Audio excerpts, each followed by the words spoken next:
오늘 주제는 가계부채, 중국 기업부채, 동북아 퍼펙트 스톰의 위기입니다. 정부가 가계대출 고삐를 바짝 조인 영향으로 올해 3분기에도 가계부채 증가 속도 둔화세가 이어졌습니다. 한국은행에 따르면 9월 말 현재 가계 신용 잔액은 약 1,573조 원으로 작년 동기 대비 3.9%가 증가했습니다. 이런 증가폭은 2004년 2분기 이후 15년 1분기 만에 가장 적은 수준입니다. 하지만 절대 규모가 큰 데다 가계 빚이 소득보다 여전히 빠르게 늘고 있는 점이 문제입니다. 한은 관계자는 증가 속도가 완화되고는 있지만 2012년 이후 급속도로 늘어난 여파로 부채의 수준은 상당히 높아져 있는 상황이라고 말했습니다. 특히 주택 거래량 증가와 서울 중심의 아파트 가격 상승 추세는 가계대출 증가를 다시 이끌 수 있는 위험 요소로 꼽힙니다.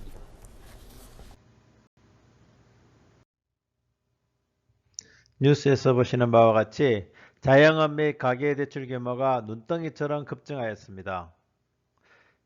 2019년 10월 가계대출이 1,572조 원, 자영업 대출이 약 320조 원으로 대출 총액이 1,893조 원에 해당합니다. 한국 GDP가 2017년 1,824조 원으로 GDP에 육박하는 금액임을 알 수 있습니다. 한국의 가계빚이 GDP의 97.9%라고 합니다. 당시 조사했던 세계 34개국 중에서 1위라고 합니다. 2019년 4월 뉴스를 살펴보면 가계부채 수준이 최고일 뿐만 아니라 지난해 3.1포인트가 올라 상승 속도도 가장 빨랐다고 합니다.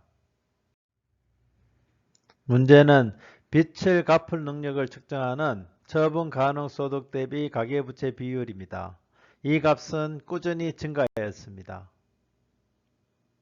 2019년 3월의 한은 금융안정보고서를 보면 처분 가능 소득 대비 가계부채 비율이 162.7%로 나빠졌습니다.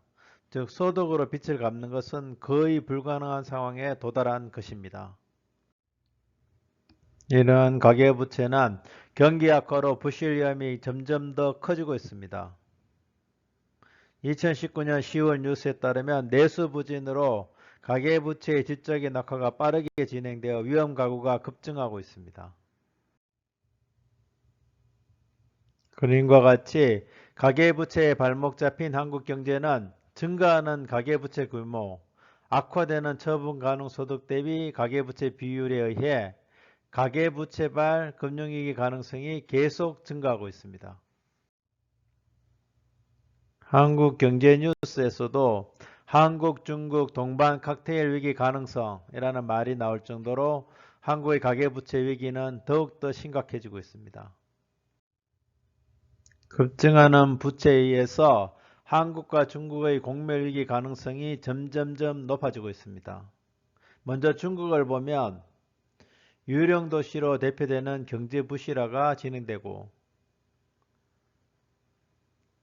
GDP 대비 160%에 달하는 극심한 기업 부채가 있으며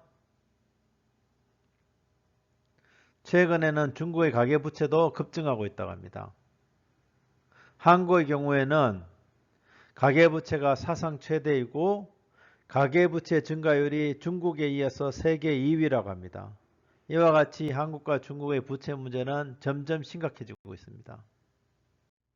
중국의 위기 가능성은 중부채 GDP 303%, 중국발 금융위기 올 것과 같은 한국경제TV 뉴스를 보면 잘 알 수 있습니다.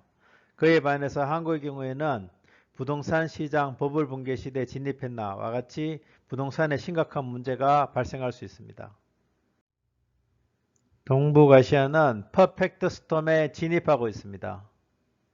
중국의 기업 부채 버블과 한국의 가계부채 버블의 상태풍, 즉 퍼펙트 스톰에 대비해야 합니다.